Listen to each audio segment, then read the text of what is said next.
नमस्कार मित्रांनो. एका साध्या मुलाने रस्त्यावर जखमी अवस्थेत पडलेल्या एका अनोळखी मुलीची मदत केली.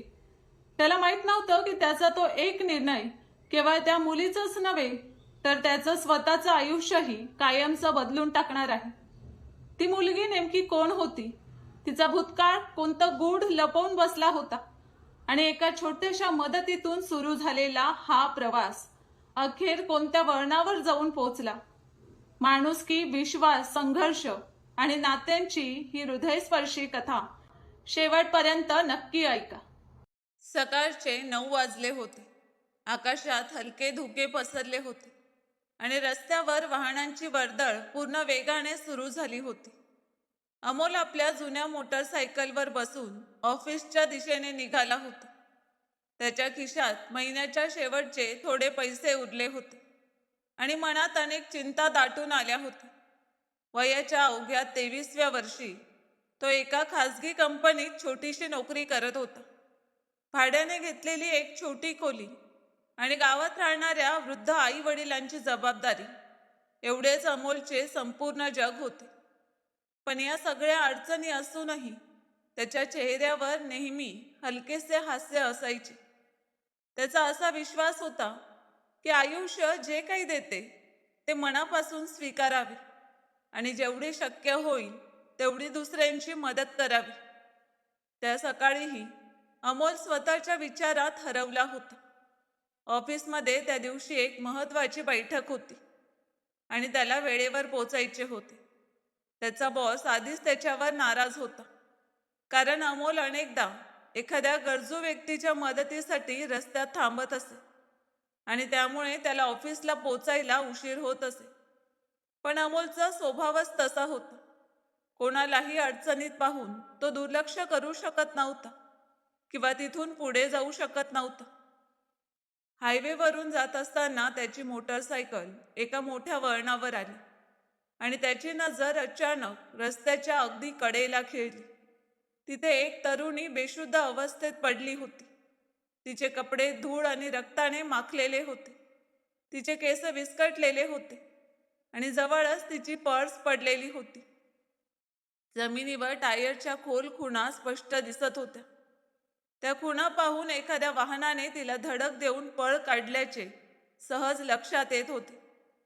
अमोलने क्षणाचाही विलंब न करता आपली मोटरसायकल थांबवली आणि आजूबाजूला नजर फिरवली. त्यावेळी हायवेवरून डझनभर वाहने इजा करत होती. काही लोकांनी आपल्या वाहनांचा वेग थोडासा कमी केला. त्या तरुणीकडे एक नजर टाकली आणि पुढे निघून गेले. कोणीही थांबले नाही. कदाचित प्रत्येकाच्या मनात एकच भीती असावी, पोलिसांचा त्रास होईल, हॉस्पिटलच्या फेऱ्या माराव्या लागतील, एखादा खटला उभा राहील किंवा कोणी आपल्यालाच अडकवण्याचा प्रयत्न करेल. जगाची हीच रीत आहे. लोक पाहतात आणि पुढे निघून जातात. पण अमोलच्या मनाने ते मान्य केले नाही. त्याची पावले आपोआप त्या तरुणीकडे वळली. तो तिच्या जवळ जाऊन गुडघ्यावर बसला आणि तिची नाडी तपासू लागला. नाडी मंद होती पण चालू होती. तिच्या कपाळावर खोल जखम झाली होती आणि त्यातून रक्त वाहत होते. एका हातावर खोल खरचटल्याच्या खुणा होत्या आणि त्यावर इंग्रजीतील AG अशी अक्षरं कोरलेली दिसत होती. तिच्या चेहऱ्यावर तीव्र वेदनांच्या रेषा उमटल्या होत्या. ती मंद स्वरात कणत होती. तेवढ्यात जवळून एक ट्रक गेला आणि त्याच्या चालकाने खिडकीतून डोकावत म्हटले की अरे भाऊ, सोडून दे, उगाच अडचणीत येशील, पोलीस आले तर तुलाच पकडतील. अमोलने त्याचे बोलणे ऐकले आणि शांत आवाजात म्हणाला की जे होईल ते होईल, आधी हिला वाचवणे गरजेचे आहे. ट्रक पुढे निघून गेला. अमोलने त्या तरुणीला अत्यंत काळजीपूर्वक आधार देत उचलले. त्याला समजत होते की तिच्या डोक्याला दुखापत झाली आहे, त्यामुळे तिला अतिशय जपून उचलावे लागेल. त्याने तिला मोटरसायकलच्या मागच्या सीटवर बसवले आणि स्वतः पुढे बसला. ती खाली पडू नये म्हणून त्याने तिची ओढणी स्वतःभोवती बांधली. मग त्याने मोटरसायकल सुरू केली आणि जवळच्या हॉस्पिटलच्या दिशेने वेगाने निघाला. रस्त्यात अमोलचे हृदय वेगाने धडधडत होते. ती तरुणी ठीक आहे की नाही हे पाहण्यासाठी तो वारंवार मागे वळून पाहत होता. ती बेशुद्ध होती, पण तिचा श्वास सुरू होता. अमोलने मोटरसायकलचा वेग वाढवला आणि काही मिनिटात तो हॉस्पिटलमध्ये पोचला. हॉस्पिटलच्या इमर्जन्सी विभागात तिला घेऊन जाताच तिथल्या नर्सेस धावत आल्या. डॉक्टरांनी तात्काळ तिची तपासणी सुरू केली आणि त्याच वेळी तिला वॉर्डमध्ये दाखल करण्याचे आदेश दिले. पण काउंटरवर बसलेल्या लिपिकाने अमोलला अडवले आणि म्हणाला की आधी पैसे जमा करा, मगच तिला दाखल करता येईल. इथे आधी पैसे आणि मग उपचार होतात. अमोलच्या मनात क्षणभर विचारांचे वादळ उठले. त्याच्या खिशात फक्त 7,200 रुपये होते. हे त्याच्या पूर्ण महिन्याच्या कमाईतून वाचलेले शेवटचे पैसे होते. पुढच्या आठवड्यात खोलीचे भाडे द्यायचे होते, घरी पैसे पाठवायचे होते. पण अमोलने क्षणाचाही विलंब न केला नाही. त्याने खिशातून सगळे पैसे काढले आणि काउंटरवर ठेवले. घ्या, जेवढे लागतील ते, फक्त हिचे उपचार सुरू करा, तो म्हणाला. लिपिकाने पैसे मोजले, पावती तयार केली आणि दाखल करण्याची प्रक्रिया सुरू केली. डॉक्टर आणि नर्सेस त्या तरुणीला आत घेऊन गेले. अमोल बाहेर वरांड्यातील एका बाकावर जाऊन बसला. त्याचा खिसा आता पूर्णपणे रिकामा झाला होता, पण त्याच्या मनात एक वेगळीच शांती होती. त्याला वाटत होते की आज त्याने जे केले ते योग्यच केले. सुमारे 2 तासांनी डॉक्टर बाहेर आले आणि अमोलला म्हणाले की या तरुणीच्या डोक्याला गंभीर दुखापत झाली आहे. तिचा बराच रक्तस्रावही झाला होता, पण तुम्ही तिला योग्य वेळी इथे आणल्यामुळे आता धोका टळला आहे. थोड्याच वेळात तिला शुद्धी येईल. अमोलने सुटकेचा निश्वास सोडला. त्याने वर आकाशाकडे पाहिले आणि मनातच म्हटले की धन्यवाद प्रभू. काही वेळाने जेव्हा अमोल त्या तरुणीच्या खोलीत गेला, तेव्हा त्याने पाहिले की ती हळूहळू डोळे उघडत होती. तिचे डोळे मोठे आणि सुंदर होते, पण त्यात एक खोल गोंधळ दिसत होता. जणू ती एखाद्या अनोळखी जगात जागी झाली होती. तिने आजूबाजूला नजर फिरवली, मग अमोलकडे पाहिले आणि हळू आवाजात विचारले की तुम्ही कोण आहात? मी इथे कशी आले? ही कोणती जागा आहे? अमोलने शांत आणि हळू आवाजात सांगितले की माझे नाव अमोल पाटील आहे. तुम्ही मला हायवेवर बेशुद्ध अवस्थेत सापडला. एखाद्या वाहनाने तुम्हाला धडक दिली होती. मी तुम्हाला इथे हॉस्पिटलमध्ये आणले. तुम्ही सुरक्षित आहात, काहीही घाबरू नका. मुलीने डोळे मिटले आणि पुन्हा उघडले. तिच्या कपाळावर रक्ताचे डाग होते. ती जणू काहीतरी आठवण्याचा खूप प्रयत्न करत होती. थोड्या वेळाने ती म्हणाली की मला माझे नाव आठवत नाही. मी कोण आहे, कुठली आहे, मला काहीच आठवत नाही. अमोलने तत्काळ डॉक्टरांना बोलावले. डॉक्टरांनी तिची तपासणी केली आणि सांगितले की डोक्याला झालेल्या दुखापतीमुळे तिची स्मृती गेली आहे. याला स्मृतिभ्रंश म्हणतात. कधी कधी तो काही दिवसात बरा होतो, तर कधी कधी त्यासाठी जास्त वेळ लागतो. हॉस्पिटलकडून तात्काळ पोलिसांना कळवण्यात आले. पोलीस आले, चौकशी झाली. अमोलने संपूर्ण हकीकत सांगितली. त्याने तिला हायवेवर कसे पाहिले आणि तिला हॉस्पिटलमध्ये कसे आणले, हे सर्व त्याने पोलिसांना सांगितले. पोलिसांनीही आपल्या पातळीवर शोध सुरू केला, पण तोपर्यंत या तरुणीबाबत कोणतीही बेपत्ता असल्याची तक्रार नोंदवलेली नव्हती. हॉस्पिटलमधील कर्मचाऱ्यांनी सांगितले की जोपर्यंत तिचे कुटुंबीय सापडत नाहीत, तोपर्यंत एखाद्या जबाबदार व्यक्तीची गरज आहे. अमोल काही क्षण विचारात पडला. त्याची खोली छोटी होती, आयुष्य साधे होते, खिसा रिकामा होता, पण मन मोठे होते. मी जबाबदारी घेतो, तो सरळ आणि ठाम आवाजात म्हणाला. पुढचे 2 दिवस अमोल सकाळी ऑफिसला जात असे आणि संध्याकाळी परतताना काही खाण्याचे पदार्थ किंवा फळे घेऊन हॉस्पिटलमध्ये येत असे. त्या तरुणीला अजूनही काहीच आठवत नव्हते. एके दिवशी तिने स्वतःसाठी एक नाव निवडले. मला सौम्या हे नाव आवडते.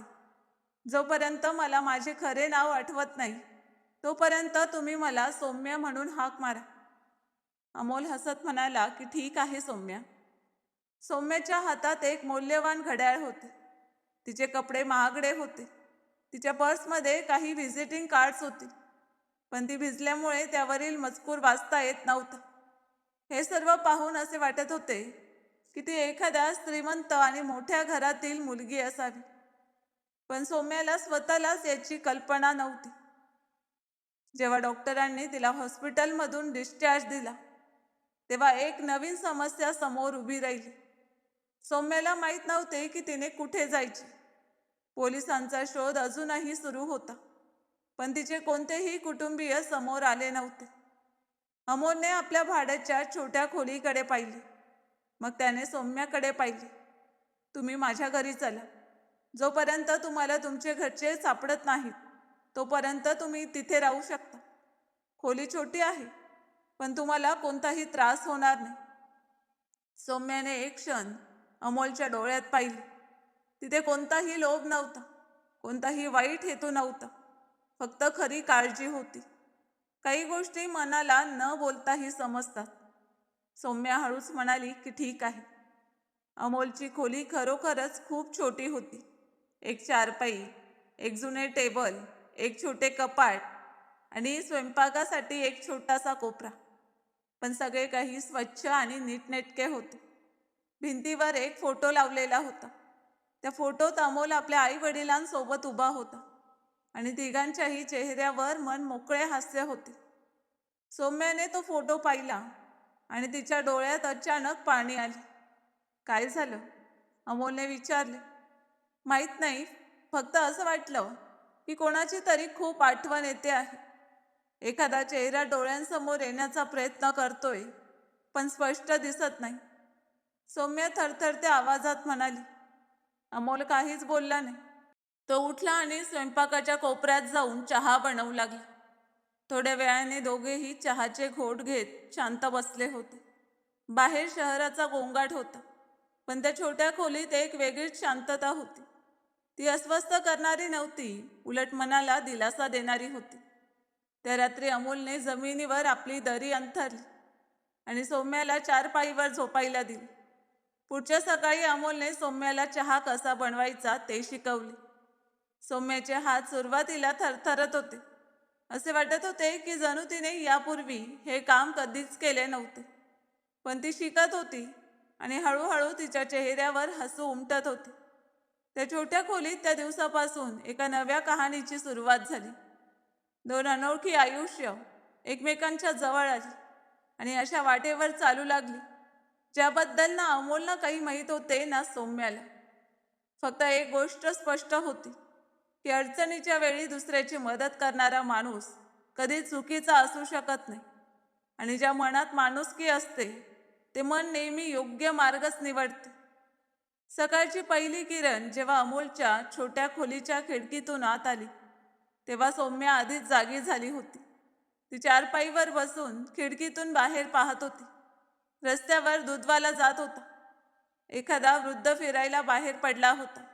मुले शाळेकडे धावत होती. हे सगळे पाहून सौम्याच्या मनात एक विचित्र पोकळी जाणवत होती.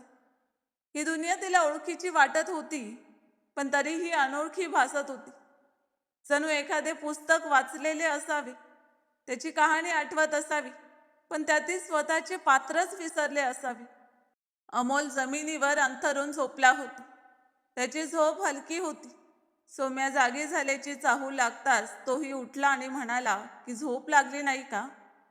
सौम्या म्हणाली की लागली होती, पण स्वप्ने विचित्र होती.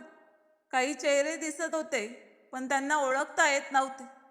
एक मोठं घर दिसलं, तिथे खूप प्रकाश होता, पण जशी मी त्याच्या जवळ जाण्याचा प्रयत्न केला तसं सगळं धूसर होऊन गेलं. सौम्या हळू आवाजात म्हणाली. अमोलने तिचे बोलणे ऐकले आणि समजून घेतले.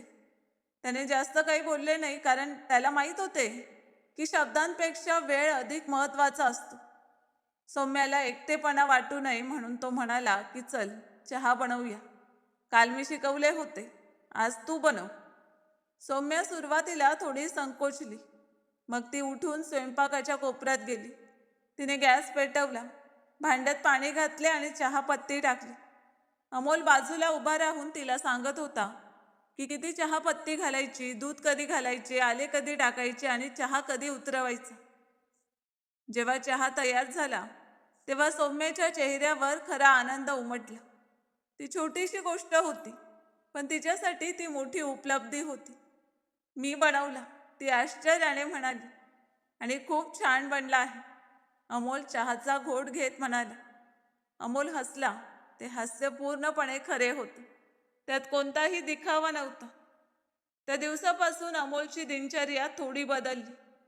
तो सकाळी ऑफिसला जाण्यापूर्वी सौम्याला काही ना काही शिकवत असे. कधी भाजी चिरणे, कधी डाळ बनवणे, तर कधी खोलीची स्वच्छता करणे. सौम्या हे सगळे काम खूप लक्ष देऊन शिकत होती. तिलाही आश्चर्य वाटत असे की हे सर्व तिला इतके नवीन का वाटत आहे. जणू तिने यापूर्वी हे कधीच केले नव्हते. एके दिवशी अमोलने तिला विचारले की अजूनही तुला काही आठवले नाही का? एखादा चेहरा, एखादी जागा किंवा एखादी घटना? सौम्य विचारात पडत म्हणाली की कधी कधी असं वाटतं की एखादी मोठी इमारत आहे, तिच्या समोर अनेक गाड्या उभ्या आहेत आणि एका वृद्ध माणसाचा चेहरा दिसतो, ज्याच्या डोळ्यात खूप खोलता आहे. पण हे सगळं फक्त एका क्षणासाठी दिसतं आणि लगेच नाहीसं होतं. अमोलने तिचे बोलणे ऐकले आणि मनात विचार केला की सौम्या नक्कीच एखाद्या मोठ्या घरातील असावी. तिचे कपडे, तिचे घड्याळ आणि तिच्या बोलण्याची पद्धत हे सगळेच त्याची साक्ष देत होते. पण त्याने सौम्याला काहीच सांगितले नाही, कारण तिच्या मनावर कोणताही अनावश्यक ताण यावा असे त्याला वाटत नव्हते. दुसरीकडे अमोलचे शेजारी त्याच्याबद्दल वेगवेगळ्या चर्चा करू लागले होते. घरमालकीन रमादेवी यांनी एके दिवशी अमोलला बोलावले आणि विचारले की बाळा, हा काय प्रकार आहे? ही मुलगी कोण आहे? लोक नाना प्रकारच्या गोष्टी बोलत आहेत.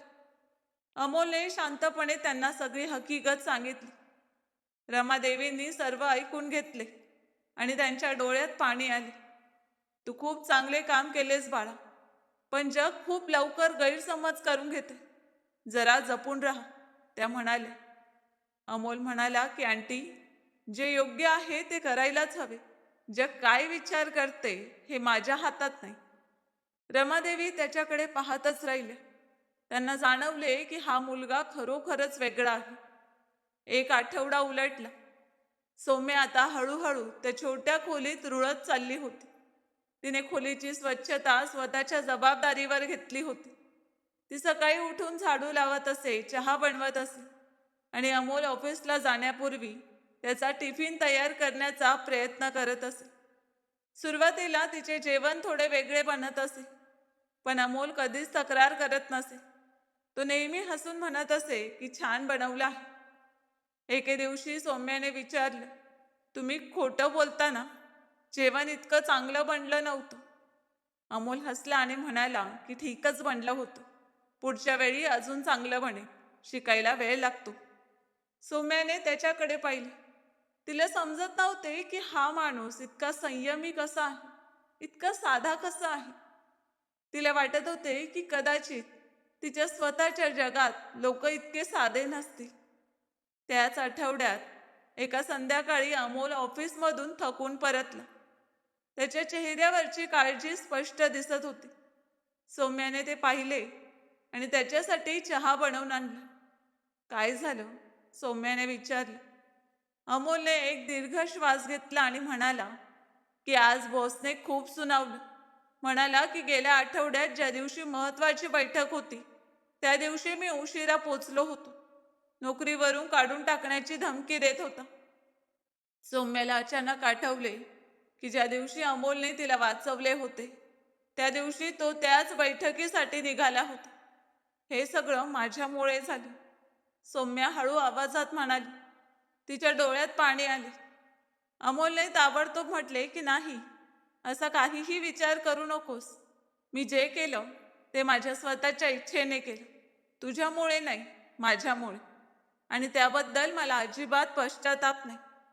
सौम्याने डोळे पुसले आणि म्हणाली की तुमच्यासारखे लोक खूप कमी असतात. अमोलने चहाचा घोट घेत म्हणाला की खूप असतात, फक्त आपल्याला कमी दिसतात. दोघे काही वेळ शांत बसून राहिले. मग सौम्या म्हणाली की मी इथे राहून तुमच्यावर ओझं बनते आहे. काश मी काही करू शकले असते. अमोल म्हणाला की तू ओझं नाहीस, आणि तू खूप काही करते आहेस. घर सांभाळते आहेस, जेवण बनवते आहेस, स्वतःला खंबीर ठेवते आहेस. हे काही कमी नाही. त्या दिवसातील संवादांमुळे हळूहळू दोघांमध्ये एक समजूत निर्माण होत होती. एक वेगळाच विश्वास होता, जो कोणत्याही कारणाशिवाय अधिकाधिक दृढ होत चालला होता. एके दिवशी अमोल कामावर गेला होता आणि सौम्या खोलीत एकटीच होती. तिने टीव्ही सुरू केला. त्यावेळी एका मोठ्या शहरातील प्रसिद्ध उद्योगपती रघुनाथ देशमुख यांच्या मुलीच्या बेपत्ता होण्याबाबतची बातमी दाखवली जात होती. स्क्रीनवर एका वृद्ध माणसाचा फोटो दिसला. त्याचे डोळे खूप खोल होते आणि चेहऱ्यावर तीव्र चिंता स्पष्ट दिसत होती.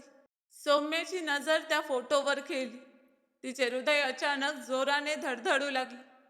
तो वृद्ध चेहरा तिला ओळखीचा वाटला. तेच खोल डोळे, कपाळावरील त्याच रेषा, तोच चेहरा जो तिच्या स्वप्नात वारंवार दिसत होता. मग स्क्रीनवर एका तरुणीचा फोटो दिसला. त्या फोटोत ती तरुणी सुंदर दिसत होती.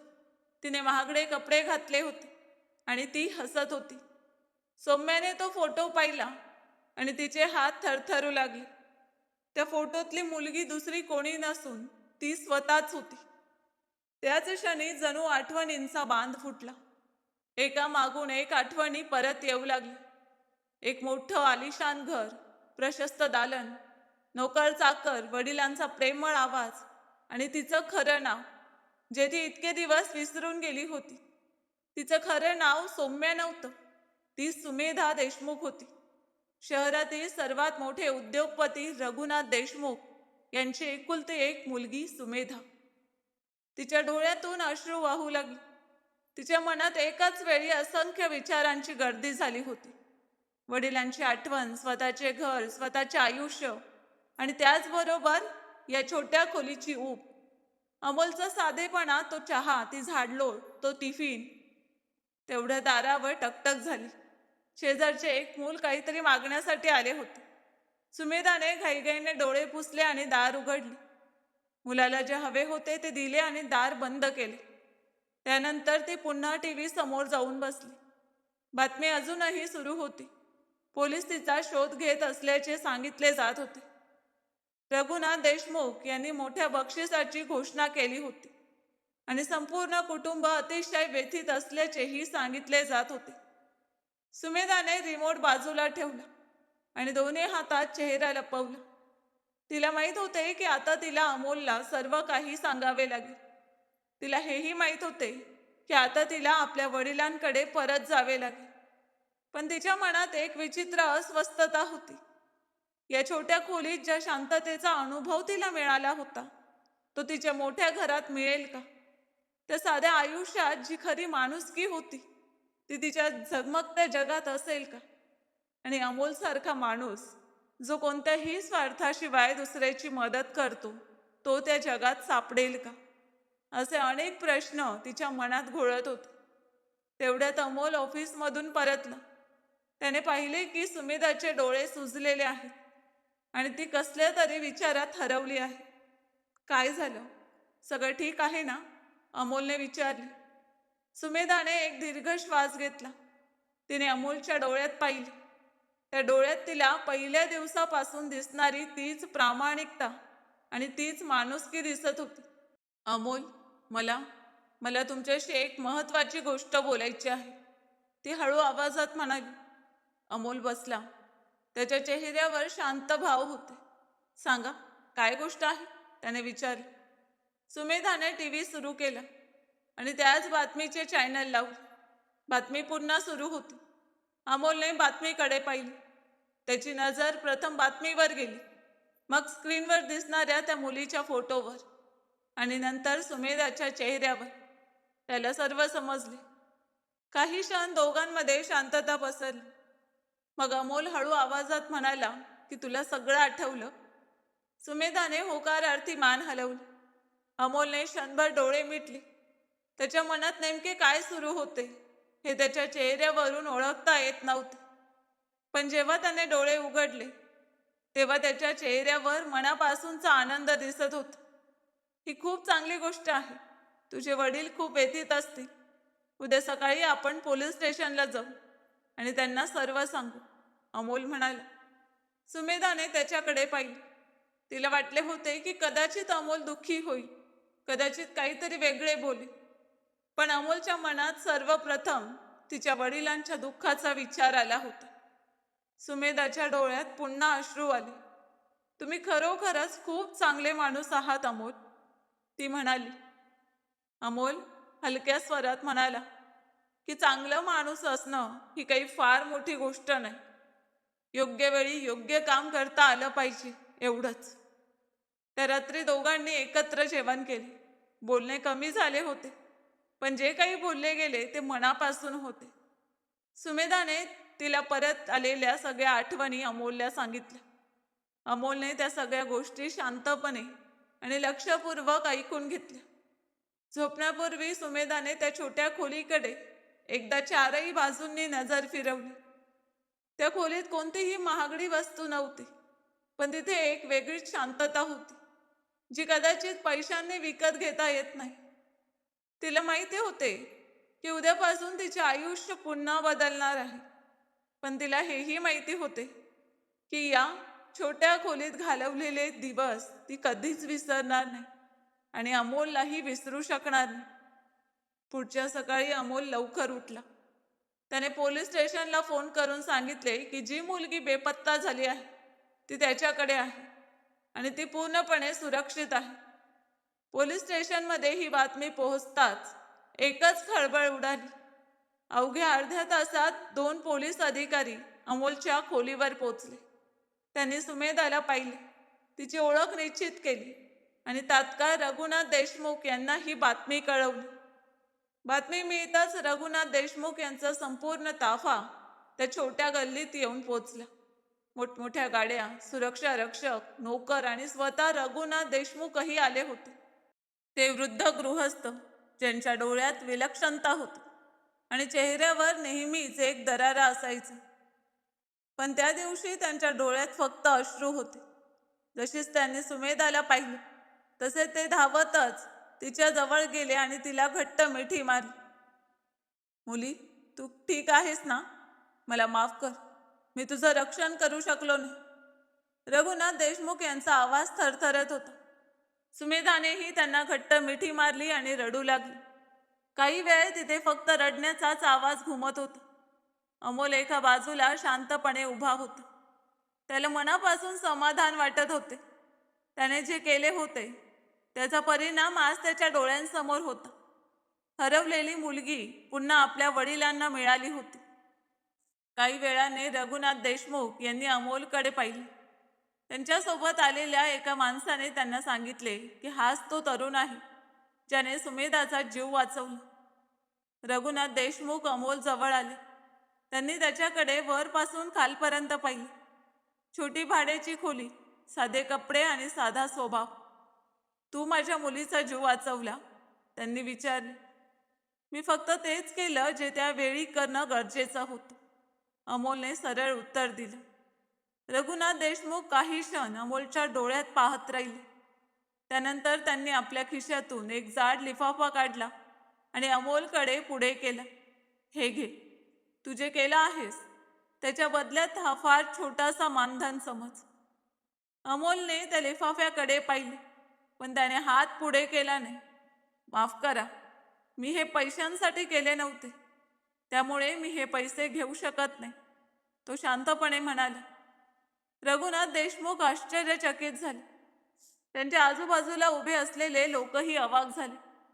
त्यांच्या आयुष्यात प्रथमच ते अशा व्यक्तीला भेटत होते ज्याने त्यांचे पैसे स्वीकारण्यास नकार दिला होता.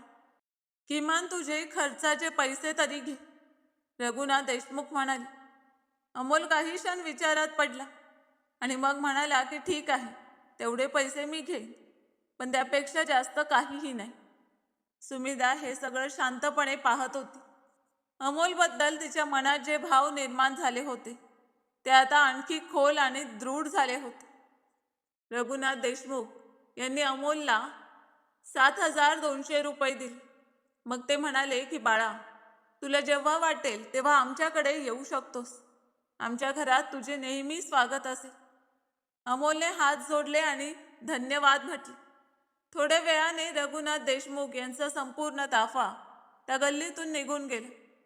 सुमेधाही त्यांच्यासोबत निघून गेली. जाताना तिने एकदा मागे वळून अमोलकडे पाहिले. अमोल दारात उभा होता. दोघांची नजरानजर झाली आणि मग गाडी पुढे निघून गेली. अमोल आत आला आणि त्याने दार बंद केले. खोली आता रिकामी रिकामी वाटत होती. तीच खाट, तेच टेबल, तोच कपाट, पण एक विचित्र पोकळी होती जी यापूर्वी त्याने कधीच अनुभवली नव्हती. त्याने चहा बनवला, एकच कप, कारण आता 2 कप चहा बनवण्याची सवय मोडली होती. त्याने तो चहा शांतपणे पिला आणि ऑफिसला निघून गेला. दुसरीकडे रघुनाथ देशमुख यांच्या मोठ्या बंगल्यात सुमेधा परतली होती. नोकऱ्यांची धावपळ सुरू होती. डॉक्टर आले, तिची तपासणी झाली आणि सर्व काही व्यवस्थित असल्याचे सांगण्यात आले. कुटुंबातील काही जवळचे लोकही तिला भेटायला आले. सगळे आनंदी होते, पण सुमेधाच्या मनात एक विचित्र अस्वस्थता होती. मोठमोठ्या खोल्या होत्या, पण त्या छोट्या खोलीची ऊब नव्हती. नोकर होते, पण अमोलसारखी मनापासूनची काळजी नव्हती. महागडे जेवण होते, पण तिने स्वतः बनवलेल्या त्या साध्या डाळ भाताची चव त्यात नव्हती. त्या रात्री झोपण्यापूर्वी सुमेधाने वडिलांना म्हटले की बाबा, मला अमोलजींना भेटायचं आहे.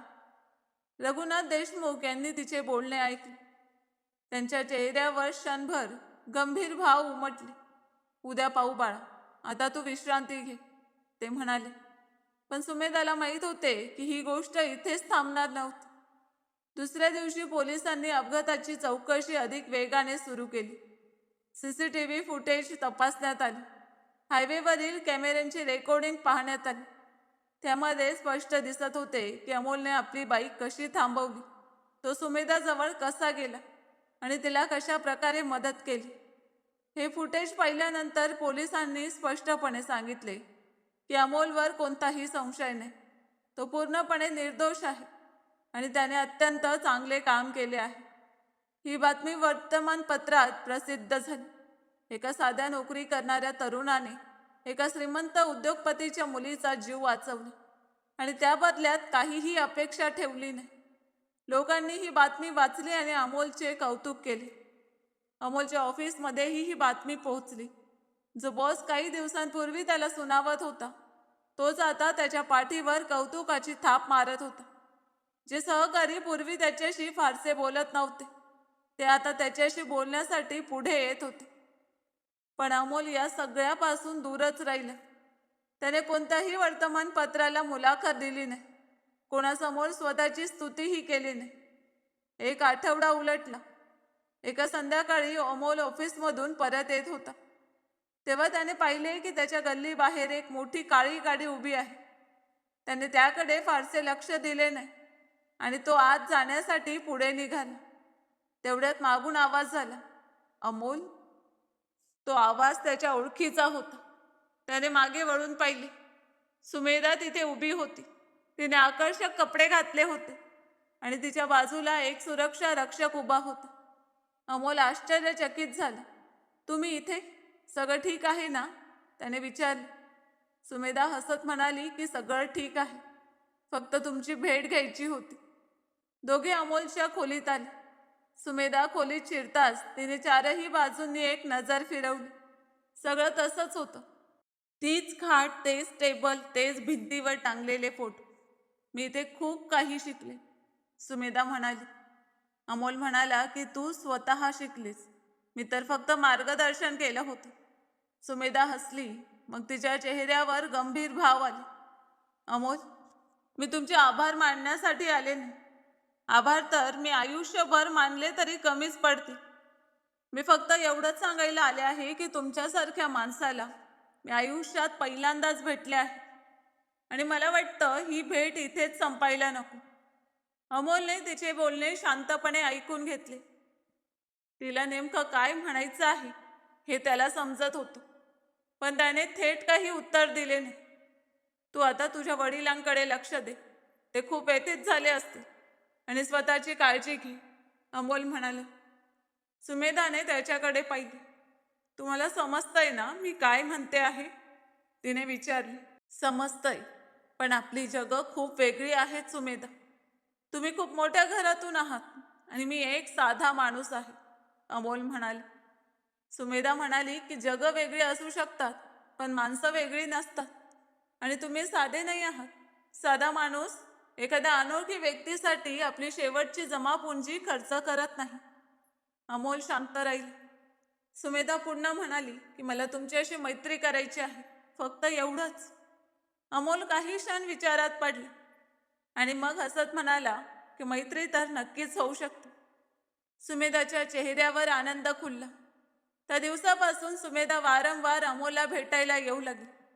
कधी ती त्याला एखाद्या चांगल्या रेस्टॉरंटमध्ये जेवायला घेऊन जायची, तर कधी अमोल तिला शहरातील अशा साध्या जागा दाखवायचा जिथे खऱ्या अर्थाने जीवन धडधडत होतं. दोघांमध्ये खूप गप्पा होत, हशा होत आणि एक अशी समजूत निर्माण होत होती जी दिवसेंदिवस अधिक दृढ होत चालली होती. हळूहळू ही गोष्ट संपूर्ण शहरात पसरली. लोक बोलू लागले, एका श्रीमंत घरातील मुलगी आणि एक साधा नोकरी करणारा तरुण. ही जोडी अनेकांना सहज स्वीकारता येत नव्हती. जेव्हा रघुनाथ देशमुख यांना याबद्दल कळले, तेव्हा त्यांनी सुमेधाला बोलावून घेतले. बेटी, हे सगळं योग्य नाही. लोक वेगवेगळ्या चर्चा करत आहेत. आमच्या प्रतिष्ठेचाही प्रश्न आहे, ते म्हणाले. सुमेधा शांतपणे म्हणाली की बाबा, ज्या माणसाने माझा जीव वाचवला त्याच्याशी मैत्री ठेवण्यात काहीही चुकीचं नाही. मैत्री ही एक वेगळी गोष्ट आहे, पण लोक त्याचा वेगळाच अर्थ काढत आहेत. रघुनाथ देशमुख तिच्याकडे शांतपणे पाहत राहील. सुमेधाने वडिलांच्या डोळ्यात पाहिले आणि म्हणाली की बाबा, तुम्ही नेहमी म्हणायचे की माणसाची ओळख त्याच्या पैशाने नाही तर त्याच्या कर्माने होते. अमोलने ते काम केलं जे अनेक मोठे मोठे लोकही करू शकत नाही. मी रस्त्यावर जखमी अवस्थेत पडले होते, पण तिथून जाणाऱ्या लोकांनी माणुसकी दाखवण्याची तसदीही घेतली नाही.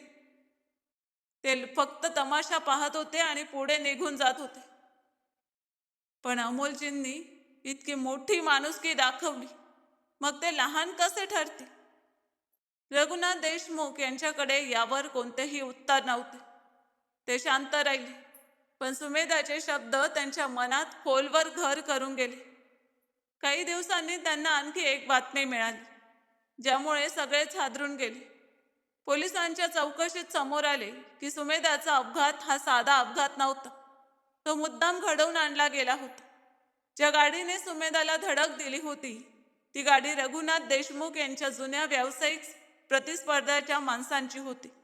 त्या प्रतिस्पर्ध्याचे नाव दिनेश वर्मा होते. रघुनाथ देशमुख यांचा व्यवसाय उद्ध्वस्त करण्याची त्याची इच्छा होती आणि त्यासाठी त्याने सुमेधालाच लक्ष्य बनवले होते. ही बातमी ऐकताच रघुनाथ देशमुख यांचा चेहरा कठोर झाला. सुमेधाचे हात थरथर कापू लागले. अमोलला जेव्हा ही गोष्ट समजली, तेव्हा त्याच्या मनात तीव्र चिंता निर्माण झाली. त्याने सुमेधाला फोन केला आणि म्हणाला की तुम्ही जरा जपून राहा. जोपर्यंत हे प्रकरण पूर्णपणे सुटत नाही, तोपर्यंत एकटा बाहेर पडू नका. सुमेधा म्हणाली की मी घाबरत नाही. घाबरणं ही कमकुवतपणाची गोष्ट नाही, तर शहाणपणाची गोष्ट आहे, अमोल म्हणाला. तर रात्री अमोल बराच वेळ जागाच होता. त्याला सुमेधाची खूप काळजी वाटत होती. धोका अजून पूर्णपणे टळलेला नाही याची त्याला जाणीव होती. दिनेश वर्मासारखे लोक इतक्या सहजपणे मागे हटणारे नव्हते आणि त्याची भीती खरी ठरली. 3 दिवसांनी संध्याकाळी सुमेधा आपल्या गाडीतून बाजारातून परत येत होती. अचानक 2 अनोळखी माणसांनी गाडी अडवली आणि तिचे दार उघडण्याचा प्रयत्न केला. त्यावेळी सुमेधासोबत फक्त ड्रायव्हर होता. त्याचवेळी अमोल जवळच्या रस्त्याने ऑफिसमधून घरी परतत होता. त्याची नजर त्या प्रकाराकडे गेली. क्षणाचाही विलंब न करता त्याने आपली बाईक थांबवली आणि त्या माणसांसमोर जाऊन उभा राहिला. त्याने मोठ्याने आरडाओरडा केला, वाचवा वाचवा. त्याचा आवाज ऐकून जवळच्या दुकानांमधून काही लोक बाहेर धावत आले. मग जमलेली गर्दी पाहून ते अनोळखी माणसं तिथून पळून गेली. सुमेधा गाडीतून बाहेर आली. तिच्या चेहऱ्यावर भीती स्पष्ट दिसत होती. पण जसं तिने अमोलला पाहिलं, तसं तिच्या मनाला दिलासा मिळाला. तुम्ही इथे कसे? तिने विचारले. देवाची कृपा समजा, अमोल म्हणाला. त्या रात्री अमोलने सुमेधाला तिच्या घरापर्यंत सुरक्षित पोहोचवले. रघुनाथ देशमुख यांनी हे सर्व ऐकले. त्यांनी अमोलकडे पाहिले. त्यांच्या मनात जो संशय होता तो हळूहळू नाहीसा होत चालला होता. त्यांना जाणवत होते की हा तरुण खरोखरच वेगळा आहे. तो त्यांच्या मुलीचा खरा हितचिंतक आहे.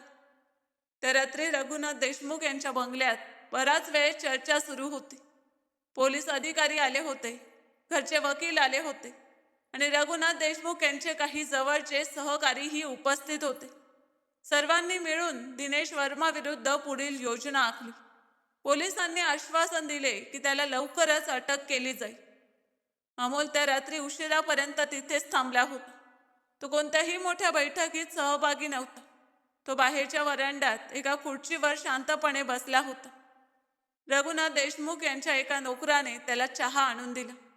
अमोल चहा पीत आकाशाकडे पाहत बसला. काही वेळाने सुमेधा बाहेर आली आणि अमोल जवळ येऊन बसली. घाबरली आहेस का? अमोलने विचारले. थोडी, पण आता खूप कमी, सुमेधा म्हणाली. घाबरणं चुकीचं नाही. याचा अर्थ तू धोक्याची जाणीव ठेवते आहेस, पण धोक्यासमोर कधीही हार मानू नये. सुमेधाने त्याच्याकडे पाहिले आणि म्हणाली की तुम्ही प्रत्येक वेळी योग्य वेळी समोर येता. हा निव्वळ योगायोग आहे का? अमोल हलक्या स्वरात म्हणाला की कदाचित देवाची तशीच इच्छा असेल. दोघे काही वेळ शांत बसून राहिले. रात्रीची शांतता पसरली होती आणि हवेत गारवा होता. मग सुमेधा हळू आवाजात म्हणाली की अमोल, मला तुम्हाला एक गोष्ट विचारायची आहे. खरं खरं सांगा. विचारा. कधी तुम्हाला माझ्यामुळे वाईट वाटतं का? म्हणजे तुमचं स्वतःचं आयुष्य आहे, तुमच्या स्वतःच्या अडचणी आहेत. माझ्यामुळे तुमची नोकरी धोक्यात आली, पैसे खर्च झाले, आता हे संकटही आलं. कधी मनात येत नाही का की काश त्या दिवशी थांबलो नसतो, मला वाचवलं नसतं? अमोलने एक क्षण तिच्याकडे पाहिलं. मग अतिशय सरळ शब्दात म्हणाला की नाही, एक क्षणभरही नाही. सुमेधाच्या डोळ्यात अश्रू आले. का? तिने विचारले. अमोल म्हणाला की कारण जेव्हा एखादा माणूस योग्य काम करतो तेव्हा त्याला नंतर पश्चाताप होत नाही. आणि शिवाय त्या दिवशी थांबलो नसतो तर तुमची भेट कशी झाली असती? सुमेधाने डोळे पुसले आणि हसली. त्या रात्री अमोल उशिरा आपल्या खोलीवर परतला. रस्त्यात तो विचार करत होता की आयुष्य किती विचित्र असतं. एका सकाळी तो नेहमीप्रमाणे ऑफिसला जात होता आणि आता त्याच्या आयुष्यात इतके बदल झाले होते, पण त्याची कोणतीही तक्रार नव्हती. उलट त्याला वाटत होतं की तो पूर्वीपेक्षा अधिक मनापासून जगत आहे. पुढच्या काही दिवसात पोलिसांनी आपलं काम अधिक वेगाने सुरू ठेवलं. दिनेश वर्माची माणसं पकडली गेली. त्यांच्या चौकशीत संपूर्ण कट उघडकीस आला. दिनेश वर्मा हा रघुनाथ देशमुख यांचा जुना व्यावसायिक भागीदार होता, जो नंतर त्यांचा शत्रू बनला होता. सुमेधाला इजा पोहोचवून रघुनाथ देशमुख यांना खचवता येईल असा त्याचा समज होता, पण त्याची ही योजना उलटी पडली. दिनेश वर्माला अटक करण्यात आली. ही बातमी संपूर्ण शहरात पसरली. रघुनाथ देशमुख यांनी सुटकेचा निश्वास सोडला, पण त्यांच्या मनात एक गोष्ट कायम होती. त्यांनी पाहिलं होतं की अमोलने कोणत्याही स्वार्थाशिवाय त्यांच्या मुलीचं रक्षण केलं.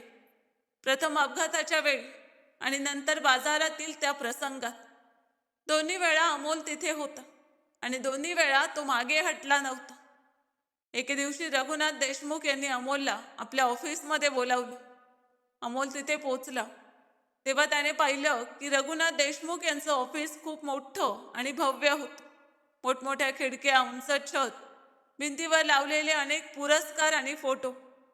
अमोल हे सगळं पाहत आत गेला. त्याच्या मनात कोणताही दबाव नव्हता, कोणतीही भीती नव्हती. तो जसा बाहेर होता तसाच आतही होता. रघुनाथ देशमुख यांनी त्याला बसायला सांगितलं. अमोल, मला तुझ्याशी सरळ बोलायचं आहे. हो, सांगा. तू जे केलं आहेस ते मी कधीही विसरू शकत नाही, पण मी हेही पाहिलं आहे की तू खूप क्षमता असलेला तरुण आहेस. तुझं शिक्षण किती झालं आहे? अमोलने सांगितलं की त्याचं ग्रॅज्युएशन पूर्ण झालं आहे आणि त्याला पुढे शिकायचं होतं, पण पैशाच्या अभावामुळे ते शक्य झालं नव्हतं. रघुनाथ देशमुख यांनी ते ऐकलं आणि म्हणाले की मला तुझ्या MBAच्या शिक्षणासाठी मदत करायची आहे. त्याचा संपूर्ण खर्च मी उचलणार आहे. हा माझ्याकडून कोणताही उपकार नाही. ही एका गुणी आणि क्षमता असलेल्या माणसामध्ये केलेली गुंतवणूक आहे. अमोलने हे ऐकल्यावर प्रथम काहीच बोलला नाही. त्याच्या मनात अनेक विचार आले की ही योग्य ठरेल का? लोक याचा चुकीचा अर्थ लावतील का? हे त्याच्या स्वाभिमानाच्या विरुद्ध तर नाही ना? मग त्याने विचार केला की शिक्षण घेणं हे त्याचं स्वप्न होतं आणि ही मदत उपकार म्हणून नव्हे तर एक संधी म्हणून दिली जात आहे. माझी एक अट आहे, अमोल म्हणाला. रघुनाथ देशमुख यांनी उत्सुकतेने त्याच्याकडे पाहिले. मी हे शिक्षण पूर्ण करेन आणि त्यासाठी जो खर्च होईल तो नंतर परत करेन. हे कर्ज असेल, दान नाही. रघुनाथ देशमुख यांच्या चेहऱ्यावर हलकसं हास्य उमटलं. त्यांना जाणवलं की हा तरुण खरोखरच वेगळा आहे. ठीक आहे, जसं तुला योग्य वाटतं तसं करू, ते म्हणाले. त्या दिवसापासून अमोलने आपल्या नोकरीतून रजा घेतली आणि MBAच्या तयारीला सुरुवात केली. शहरातील एका चांगल्या संस्थेत त्याचा प्रवेश झाला. तो सकाळी अभ्यास करत असे, संध्याकाळी पुस्तकं वाचत असे आणि रात्री नोट्स तयार करत असे. त्याची मेहनत पाहून त्याचे सहाध्यायीही आश्चर्यचकित होत होते. सुमेधा अधूनमधून त्याला भेटायला येत असे. दोघे गप्पा मारत एकमेकांना अधिक चांगल्या प्रकारे समजून घेत. सुमेधाने पाहिलं की अमोल अभ्यासातही तितकाच मेहनती आहे जितका तो आयुष्यात आहे. पण शहरातील चर्चा थांबलेल्या नव्हत्या. लोक अजूनही कुजबूज करत होते. काही जण म्हणत होते की अमोलने मुद्दाम सुमेधाची मदत केली होती जेणेकरून त्याला श्रीमंत घरात प्रवेश मिळेल. तर काही जण म्हणत होते की रघुनाथ देशमुख खूप भोळे आहेत आणि या मुलावर जास्त विश्वास ठेवत आहेत. एके दिवशी ही गोष्ट अमोलच्या कानावर आली. त्याने ती एका मित्राकडून ऐकली. अमोलने ते ऐकलं आणि फक्त एवढंच म्हणाला की जे लोक सत्य जाणून न घेता बोलतात त्यांना उत्तर देण्यापेक्षा आपलं काम करत राहणं जास्त चांगलं. त्याच्या मित्राने विचारलं की पण मित्रा, तुला वाईट वाटत नाही का? अमोल म्हणाला की वाटतं ना, पण मी काय केलं आणि का केलं हे मला माहीत आहे. तेच माझ्यासाठी पुरेसं आहे. त्याच दिवसात शहरातील एका वर्तमानपत्रात अमोलवर मोठा लेख प्रसिद्ध झाला. त्यात संपूर्ण कहाणी होती. त्याने हायवेवर सुमेधाला कसं वाचवलं, आपले शेवटचे पैसे तिच्या उपचारांसाठी कसे खर्च केले, तिला आपल्या घरी कसा आश्रय दिला आणि नंतर तिचं रक्षण कसं केलं याची सविस्तर माहिती त्यात होती.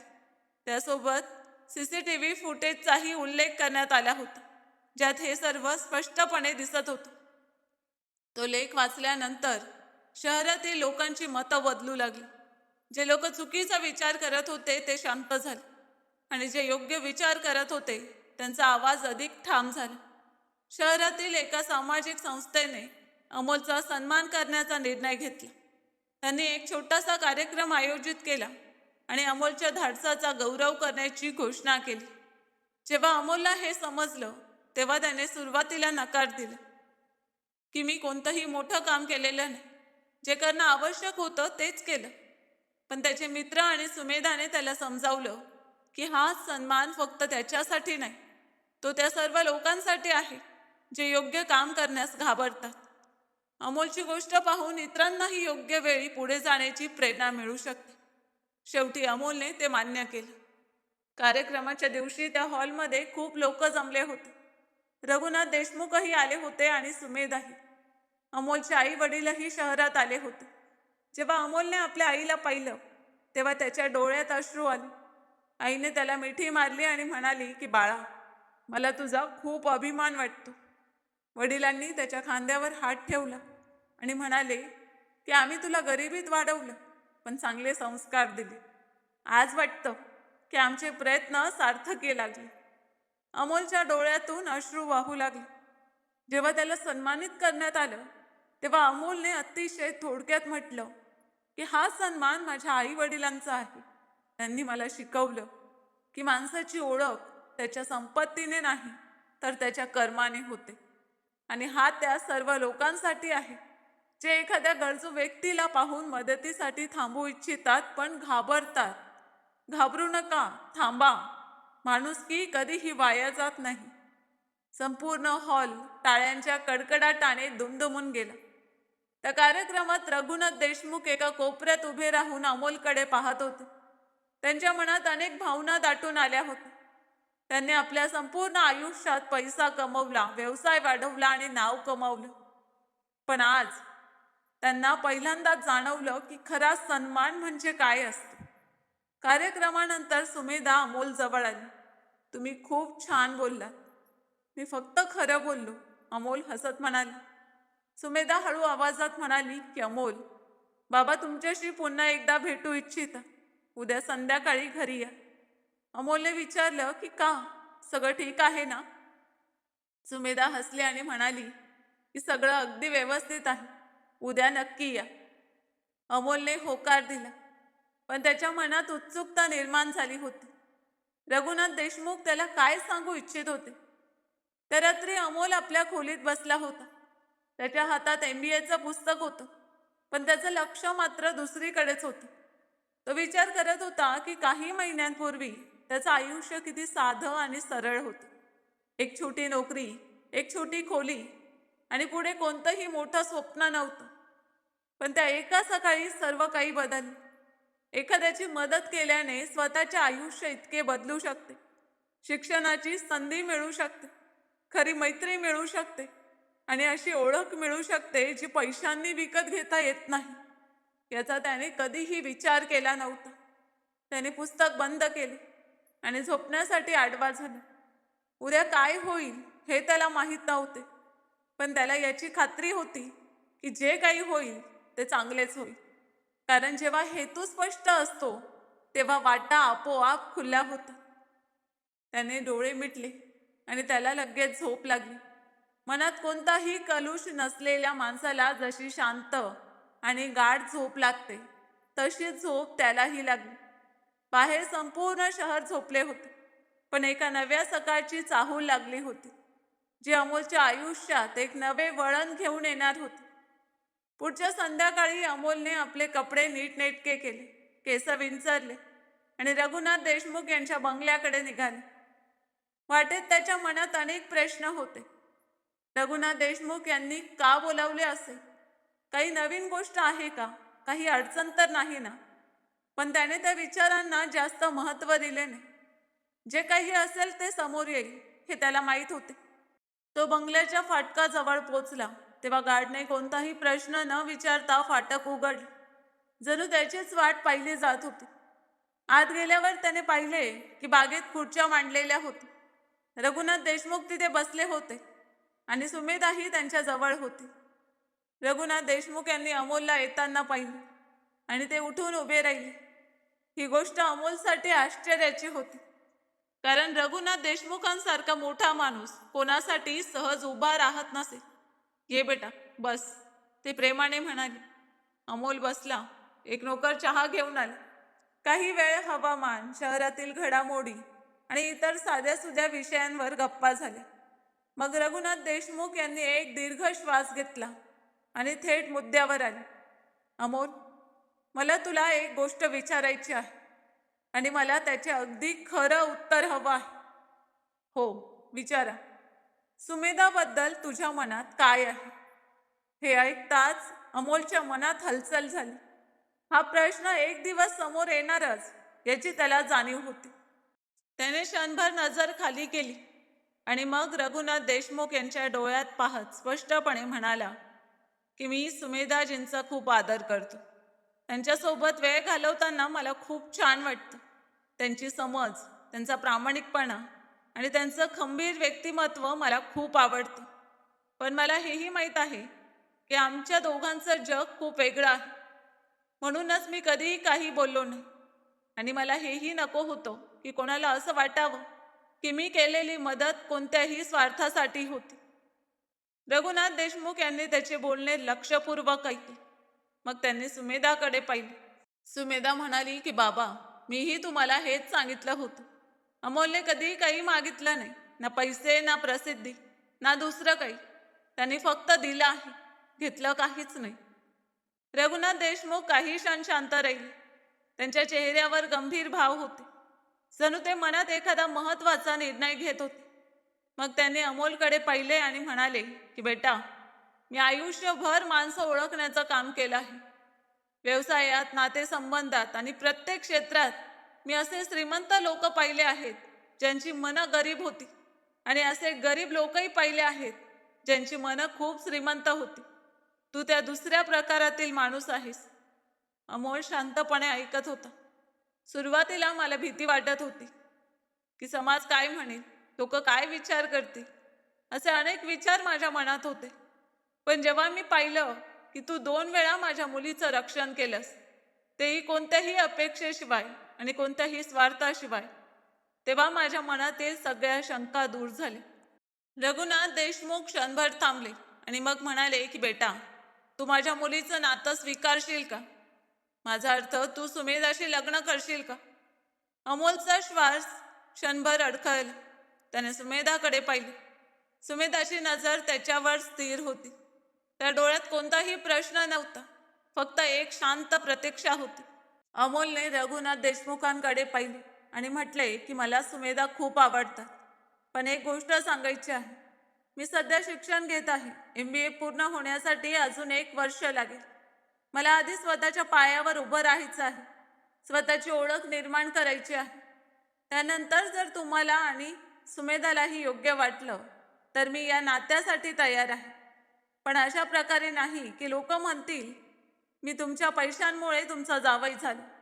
मला माझ्या कर्तृत्वावर तुमच्या घरात यायचं आहे. हे ऐकताच रघुनाथ देशमुखांच्या डोळ्यात पाणी आले. अनेक वर्षानंतर ते कोणासमोर भावूक झाले होते. त्याने उठून अमोलच्या खांद्यावर हात ठेवला आणि म्हटले की मला फक्त जावई नको आहे, मला एक चांगला माणूस हवा आहे, आणि तू तसाच आहेस. तुझं शिक्षण पूर्ण कर, स्वतःचं नाव कमव, आम्ही तुझी वाट पाहू. सुमेधाच्या डोळ्यातून अश्रू वाहू लागले. ती काही बोलू शकत नव्हती, पण तिच्या चेहऱ्यावरचा आनंद 1000 शब्दांपेक्षा अधिक बोलका होता. त्या संध्याकाळी तिघेही एकत्र बसून जेवले. खूप गप्पा झाल्या, हशा झाल्या. रघुनाथ देशमुखांनी आपल्या आयुष्यातील काही जुन्या आठवणी सांगितल्या.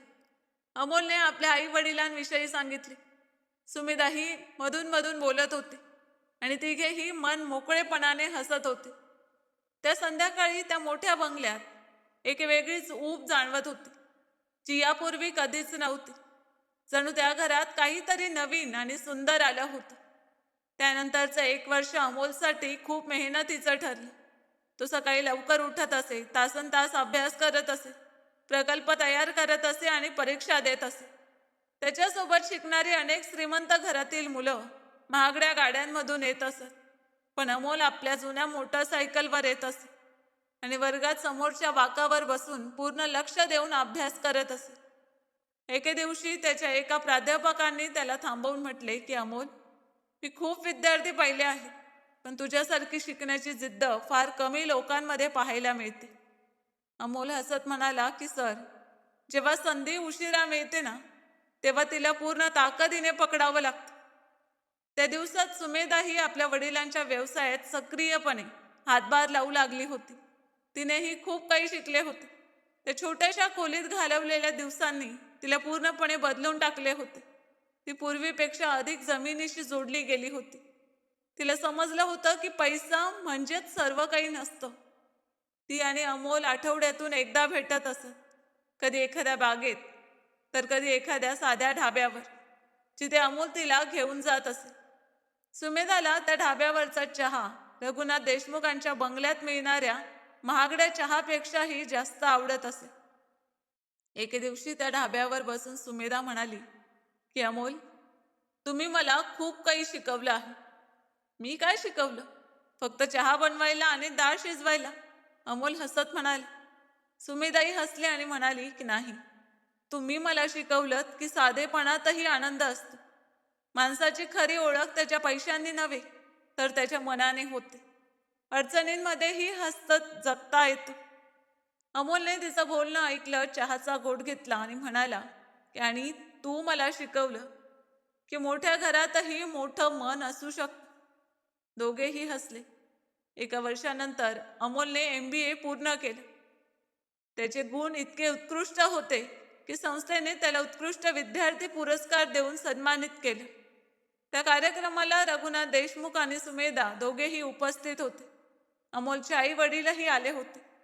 जेव्हा अमोलचं नाव पुकारलं गेलं आणि तो मंचावर गेला तेव्हा त्याच्या आईने देवाचे आभार मानत हात जोडले. तिच्या डोळ्यात अश्रू होते, पण चेहऱ्यावर अभिमान झळकत होता.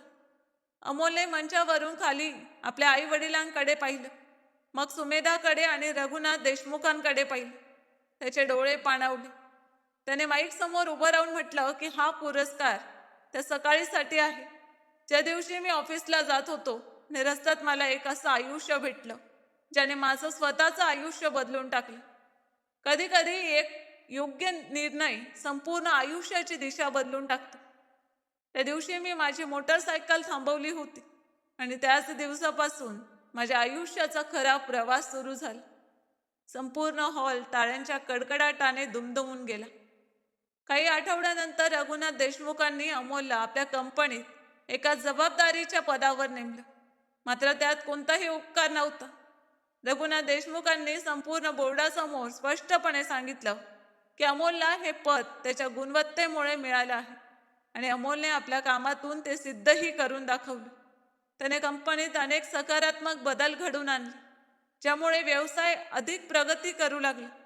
दरम्यान लग्नाची तयारी सुरू झाली. अमोलने आधीच एक अट ठेवली होती की लग्न अगदी साधेपणाने होईल, कोणताही दिखाऊपणा नसेल, अनावश्यक खर्च नसेल. रघुनाथ देशमुखांनी सुरुवातीला थोडा विचार केला, पण सुमेधा म्हणाली की बाबा, अमोल बरोबर बोलत आहे. मोठ्या लग्नावर खर्च होणारे पैसे एखाद्या गरजूच्या उपयोगी आले तर त्याहून चांगली गोष्ट कोणती? रघुनाथ देशमुखांनीही तिच्या मताला मान्यता दिली. लग्न अत्यंत साधेपणाने पार पडलं.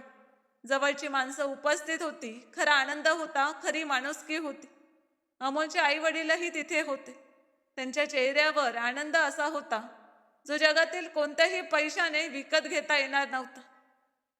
लग्नानंतर अमोल आणि सुमेधाने मिळून एक उपक्रम सुरू केला जो दोघांच्या मनाच्या अत्यंत जवळचा होता. त्यांनी थांबा आणि वाचवा नावाची मोहीम सुरू केली. या मोहिमेद्वारे ते शहरातील लोकांना समजावून सांगत होते की रस्त्यावर किंवा हायवेवर एखादी जखमी व्यक्ती दिसली तर मदतीसाठी थांबणं किती महत्त्वाचं आहे. ते लोकांना कायद्याची माहिती देत आणि मदत करणाऱ्यांना कोणताही त्रास होणार नाही याबद्दल जागरूक करत होते. रघुनाथ देशमुखांनी या मोहिमेला पूर्ण आर्थिक पाठबळ आणि सहकार्य दिले. हळूहळू ही मोहीम संपूर्ण शहरात पसरली आणि तिचे परिणामही अत्यंत सकारात्मक दिसू लागले. लोक अधिक जागरूक झाले. रमादेवी, ज्या अमोलच्या घरमालकीण होत्या, त्यांनी एके दिवशी अमोलला फोन केला की बाळा, तुझ्याबद्दल वर्तमानपत्रात वाचलं, खूप आनंद झाला. मला माहित होतं की तू एक दिवस मोठं काम करशील. अमोल हसत म्हणाला की आंटी, तुम्हीच तर म्हणाल्या होतात की जग अनेकदा चुकीचा विचार करतं. तुमचं म्हणणं अगदी खरं ठरलं. रमादेवी हसल्या. शेजारीही आता अमोलला आपलंसं मानू लागले होते. जे लोक पूर्वी कानगोष्टी करत होते तेच आता त्याची प्रशंसा करत होते. काही लोक त्याला भेटायला येत आणि त्याच्याकडून काहीतरी शिकण्याची इच्छा व्यक्त करत. अमोल प्रत्येकाला एकच गोष्ट सांगत असे की मोठं व्हायचं असेल तर आधी चांगला माणूस बना, बाकी सगळं आपोआप घडतं. एके संध्याकाळी अमोल आणि सुमेधा त्याच हायवेवर गेले जिथे त्यांची पहिली भेट झाली होती. दोघेही बाईकवर गेले होते. सुमेधा मागे बसली होती आणि अमोल बाईक चालवत होता. त्यांनी त्याच वळणावर बाईक थांबवली जिथे त्या दिवशी अमोलने सुमेधाला पहिल्यांदा पाहिलं होतं. दोघे खाली उतरले आणि त्या जागेकडे पाहू लागले. आपली पहिली भेट इथेच झाली होती, अमोल म्हणाला. हो, आणि त्या दिवशी मला अजिबात कल्पना नव्हती की ही जागा माझ्या आयुष्यातील सर्वात महत्त्वाची जागा बने, सुमेधा म्हणाली. अमोलने आकाशाकडे पाहिलं. सूर्य मावळत होता आणि आकाशात नारंगी व लाल रंगाची सुंदर उधळण झाली होती. आयुष्याने मला खूप काही दिलं, जे कधी मागितलं नव्हतं तेही मिळालं, अमोल म्हणाले. सुमेधाने त्याचा हात हातात घेतला आणि म्हणाली की आणि जे मिळालं आहे ते कधीच हरवणार नाही. दोघे काही काळ तिथेच उभे राहिले. बंद वारा वाहत होता. दूरवरून गाड्यांचे आवाज येत होते आणि आकाश हळूहळू आपले रंग बदलत होते. एका साध्या मुलाने एका सकाळी योग्य निर्णय घेतला. त्या एका निर्णयाने 2 आयुष्य बदलली. एक सुंदर नातं निर्माण झालं. एक मोहीम उभी राहिली आणि संपूर्ण शहराला हे शिकायला मिळालं की माणुसकी कधीच वाया जात नाही. अमोल आणि सुमेधाची ही कहाणी इथे संपत नाही. ही कहाणी प्रत्येक त्या माणसामध्ये जिवंत राहते जो एखाद्या गरजू व्यक्तीला पाहून मदतीसाठी थांबतो, जो भीती असूनही योग्य तेच करतो आणि जो हे मानतो की एक छोटंसं चांगलं कामही अनेक आयुष्य बदलू शकतं. कारण आयुष्यातील सर्वात मोठी संपत्ती पैसा नसते तर माणुसकी असते आणि ज्याच्याकडे ही संपत्ती असते तो कधीच गरीब नसतो. प्रिय मित्रांनो, जर या कथेने तुमच्या मनाला स्पर्श केला असेल आणि या कथेतून तुम्हाला काही शिकायला मिळालं असेल तर आत्ताच आमच्या चॅनलला सबस्क्राईब करा. ही कथा तुमच्या मित्रमैत्रिणींसोबत आणि कुटुंबियांसोबत नक्की शेअर करा, जेणेकरून या कथेतून मिळणारी शिकवण जास्तीत जास्त लोकांपर्यंत पोहोचेल. आणि हो, खाली कमेंटमध्ये नक्की सांगा की तुम्ही ही कथा कोणत्या शहरातून पाहत आहात. तुमच्या शहराचं नाव वाचून आम्हाला खूप आनंद होईल. पुढच्या कथेत पुन्हा भेटू. तोपर्यंत स्वतःची काळजी घ्या. धन्यवाद.